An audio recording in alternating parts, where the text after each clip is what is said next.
Hello दोस्तों, नमस्कार। अंधेर नगरी चौपट राजा।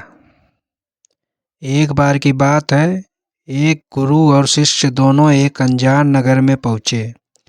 वहाँ पहुँचकर उन्होंने देखा कि उस शहर में सब कुछ बहुत सस्ते में मिलता था और सबका भाव एक समान था।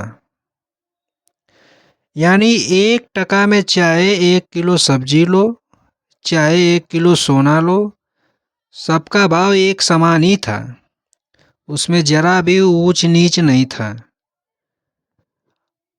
इस प्रकार वहाँ के माहौल को देखते हुए चेला बहुत खुश हुआ। उसे तो जैसे अब मजे ही हो गए। उसे अब वहाँ का माहौल खूब पसंद आने लगा। लेकिन उसके गुरु को ये बात बिल्कुल ठीक नहीं लगी। उन्होंने अपने चेले से कहा, वत्स, अब ज़्यादा दिन यहाँ रहना ठीक नहीं है। यहाँ का राजा बिल्कुल मूर्ख है और उसके राज में गधे, घोड़े यानी बुद्धिमान और मूर्ख सब बराबर समझे जाते हैं। अर्थात यह एक मूर्खों की नगरी है। अगर यहाँ का राजा कह दे तो दिन को रात और रात को दिन माना जाता है। इसलिए अब जल्दी हमें इस नगरी को छोड़कर कहीं और जगह चले जाना चाहिए। अगर हम यहाँ रहे तो कभी भी मुसीबत में फंस सकते हैं। गुरु की यह बात चेलों को पसंद नहीं आई। उसने कहा कि गुरुजी, मुझे तो ऐसा कुछ भी नहीं लगता। फिर भी अगर आप जाना चाहते हैं तो आप चले जाइए। मैं तो अब यहीं पर रहना चाहता हूँ। गुरुजी ने अपने चेले को खूब समझाया कि वो उनकी बात मान ले और उनके साथ दूसरी जगह चले, लेकिन चेले ने अपने गुरु की एक न सुनी। अब गुरुजी ने अकेले ही जाने का निश्चय किया और जाते जाते उन्होंने अपने चेले से कहा, देखो वत्स, अब जैसी तुम्हारी इच्छा, फिर भी तुम अपना ख्याल रखना और अगर कभी मुसीबत आन पड़े तो एक बार मुझे ज़रूर याद कर लेना। मैं उसी समय तुम्हारी मदद के लिए आ जाऊंगा। और ऐसा कहकर गुरुजी अकेले ही वहाँ से चले गए। अब चेला अकेले ही खूब मज़े से रहने लगा और खूब खा खा कर थोड़े ही दिनों में वो मोटा हो गया। अब एक दिन अचानक जोरदार बारिश हुई, जिसके कारण एक घर की दीवार टूट गई और उसके नीचे दबने से एक बकरी की मौत हो गई। अब बकरी के मालिक ने वहाँ के राजा से शिकायत कर दी। राजा ने जब बकरी के मालिक को बुलाया तो उसने कहा कि पड़ोसी की दीवार गिरने से मेरी बकरी की मौत हुई है। तो राजा ने उसके पड़ोसी को बुलाया और उससे पूछा, देखो, तुम्हारी दीवार गिरने से एक बकरी की मौत हो गई है। अब इसकी सज़ा मौत है। ये सुनकर वो आदमी घबरा कर बोला, नहीं राजा साहब, इसमें मेरी कोई गलती नहीं है। दरअसल ये सारी गलती उस दीवार को चुनने वाले कारीगर की है। शायद उसी ने दीवार ठीक से नहीं बनाई होगी, तभी तो बारिश से गिर गई। तो राजा ने उस कारीगर को भी बुलाया और उससे कहा, देखो, तुमने कैसी घटिया दीवार चुनी है जो एक ही बारिश में गिर पड़ी और जिससे एक बकरी की मौत हो गई है। इसलिए अब तुम्हें फांसी की सज़ा देता हूँ। ये सुनकर कारीगर बहुत घबरा गया और उसने कहा, महाराज, इसमें मेरी कोई गलती नहीं है, क्योंकि मैंने तो पूरी ईमानदारी से उस दीवार को चुना था। अब ये तो उस व्यक्ति की कमी हो सकती है जिसने उस समय दीवार का मसाला तैयार किया था।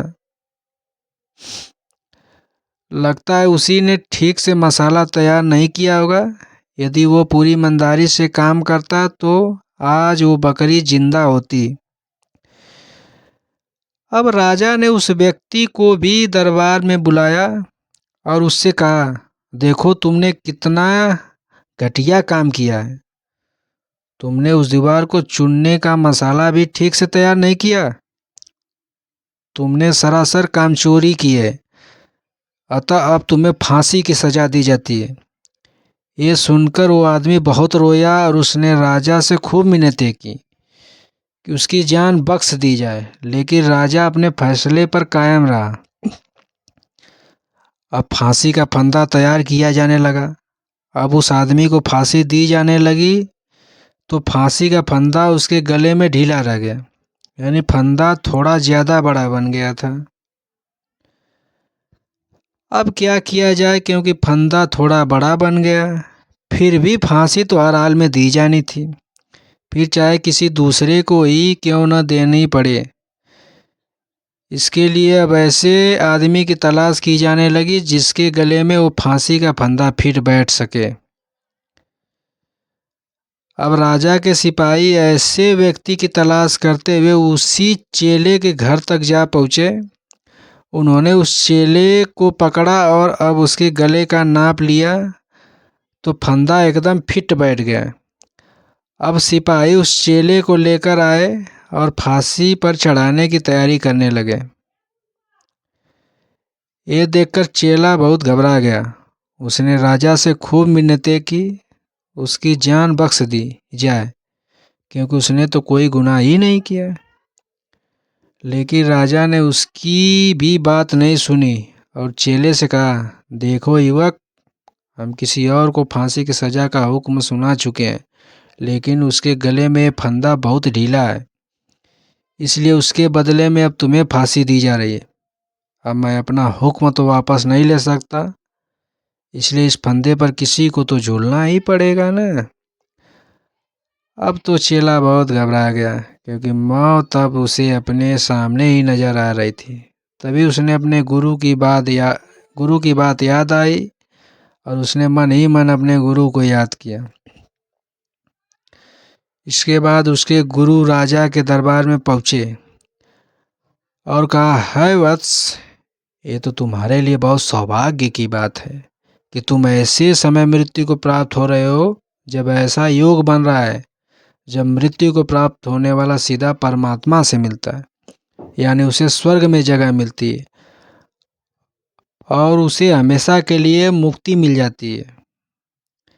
ये सुनकर राजा ने कहा, हे गुरुवर, अगर ऐसा है तो फिर मैं स्वयं ही फांसी पर चढ़ूंगा। वाह वाह।